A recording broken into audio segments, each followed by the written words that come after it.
colonisation fait partie de l'histoire française. C'est un crime. C'est un crime contre l'humanité, c'est une vraie barbarie. Ce qu'Emmanuel Macron n'a pas compris, c'est que la haine de soi attise le mépris des autres. فرنسا الرسمية تعترف بالجرائم التي اقترفتها مسؤوليتها التامة في هذه المجازر. Je pense que venir globalement dire que la colonisation était un drame pour l'Algérie, c'est pas vrai. Si le massacre a eu lieu ici, sur le sol sénégalais, le sang versé fut celui de l'Afrique. In the wake of the 1789 revolution, a France consumed by internal chaos sought an escape beyond its borders. The target? Africa. For Napoleon Bonaparte, Egypt was the strategic gateway to the riches of the East. Yet, this hunger to control trade routes soon evolved into something far darker: institutionalized colonialism, systemic plunder, and a legacy of bloodshed across the entire continent. Behind Napoleon's arrogant posturing lay the opening act of a centuries-long tragedy for Africa. This was the birth of a colonial era that would rewrite history in blood. Between the 19th century and at the mid-20th, France occupied over 35% of Africa, carrying out massive massacres. During this dark era, more than 2 million people lost their lives, leaving behind a great shame for humanity. Independence movements were suppressed with extreme violence.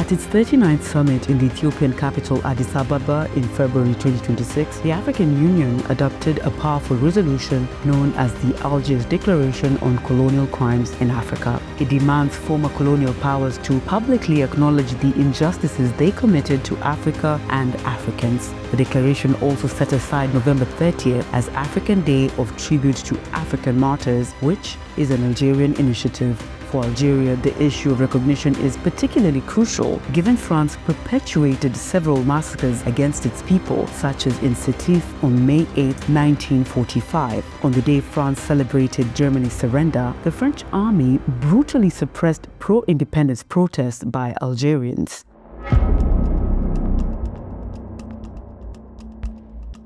أنا في الوقت هذاك كيف صارت نهار ثلاثة ومن بعد أنا في عمري واحد قلت واحد 17 سنة هكذاك الناس فرحانة في العالم فرحانين وإحنا لهنا راهم يجوزروا فينا داروا فينا واش داروا إحنا في بومرتي نصبوا لنا الميتريوز هذاك تاع الكريم أنفاس تحت القنطرة تاع بومرتي وواحد ما يخرج. فرنسا الرسمية تعترف بالجرائم التي اقترفتها مسؤوليتها التامة في هذه المجازر. أعتقد أن هذا هو السبيل الوحيد الذي سيضمن علاقات عادية في المستقبل إن شاء الله. Algerians demanding freedom were gunned down in Sétif and Guelma. However, this was not the first time. France's first occupation of Algeria began in 1830, and in the cycle of violence that lasted until 1962, millions of people died in Algeria alone. Throughout the French occupation, France was responsible for countless massacres and crimes against humanity in Algeria. It killed women, children, and the elderly indiscriminately. Anyone who refused to submit to France shared the same fate. They were subjected to every form of brutality, from being burned alive to being lined up and shot dead. France has yet to acknowledge the crimes against humanity it committed, and no one has held Paris to account.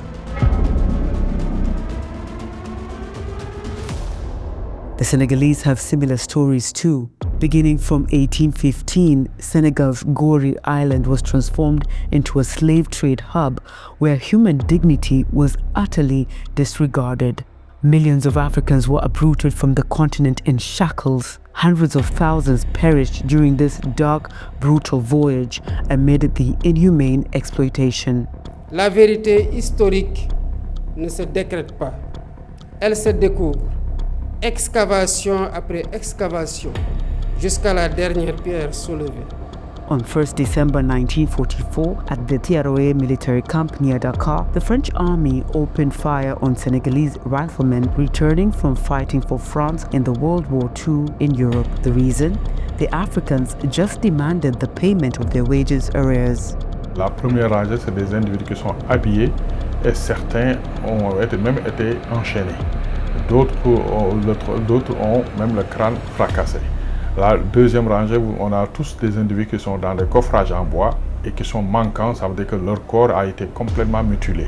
Là, on le trouve vraiment, et le premier a quand même carrément la bouche ouverte, ce qui suppose peut-être qu'il était mis dans le coffrage très amoché, mais un peu vivant. Et le troisième, il a la tête à l'opposé des autres.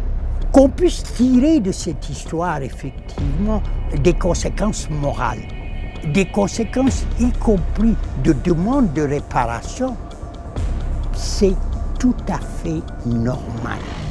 C'est une entreprise pour comprendre des politiques françaises à des moments précis. Nous honorons leur sacrifice et affirmons que leur combat pour la justice et la dignité ne s'effacera jamais de notre mémoire collective. Si le massacre a eu lieu ici, sur le sol sénégalais, le sang versé fut celui de l'Afrique.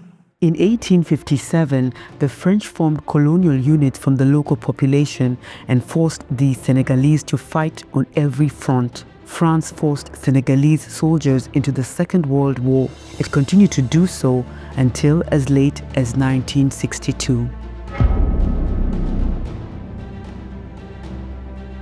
Other colonial massacres have only recently come to light, such as France's role in the repression of nationalists in Cameroon in the Senegal region between Yaoundé and Douala. A binational commission of historians released its findings a few months ago.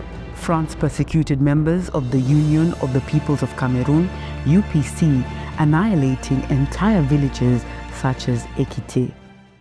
À notre grande surprise, on a commencé à comprendre les fusils,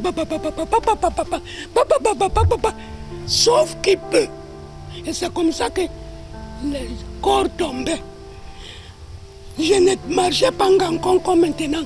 J'ai piétiné les cadavres comme ça. Les mitrailleuses, vous voyez même, ça coupait les herbes. Ce qui n'a pas compris, c'est qu'on appelle la guerre des fusils. Cette affaire, comme j'ai parlé comme ça, j'ai la chair de poule. Toutes ces zones étaient régulièrement bombardées. Et on n'a pas, mais il faut dire les choses telles qu'elles sont. Donc cette zone a beaucoup souffert de la répression militaire de l'armée coloniale française, parce qu'on savait que c'était le centre névralgique aussi du commandement militaire de l'ANK. France assassinated Rouban Omniobe, leader of the Cameroonian nationalists, in 1958. Il a été assassiné par l'armée française dans la forêt de Boumiébé le 13 septembre 1958, dans la matinée. Et son corps a été amené au niveau de Boumiébé, déjà exposé, pour que tout le monde voit que celui qu'on croyait immortel, celui qu'on pensait, la population pensait qu'il n'allait pas mourir, vous voyez, on l'a tué. La France n'aborde pas justement la question de réparation, la question de justice, et elle se contente justement de contrôler le narratif et d'essayer justement de tirer la couverture de son côté. Grosso modo, l'héritage culturel français, et il continue toujours d'impacter la situation politique et économique du Cameroun à l'heure actuelle. On ne peut pardonner que si la France tombe d'accord sur ce qu'on va lui demander à faire. Parce que reconnaître, ce n'est pas fini. Il faut qu'elle répare pour la réparation.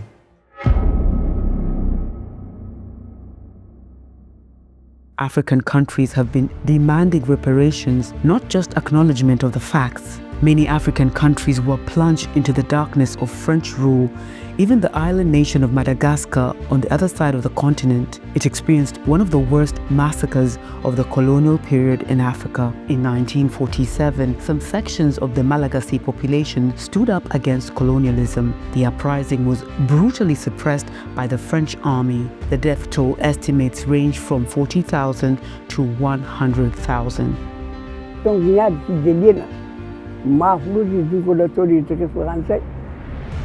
Janna tongo da le mara mi le futani ndafie o meita zala nanja a lut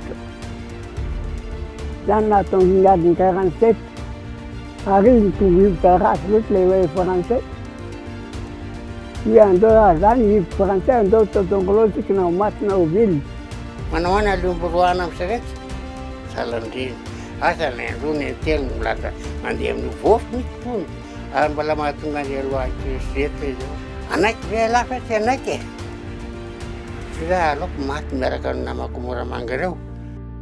In July 2025, France returned 3 skulls, including that of King Twera, to Madagascar. The king was killed in 1897 and decapitated by the colonialists during the early days of colonization. His head was sent to Paris, to a place where he never belonged.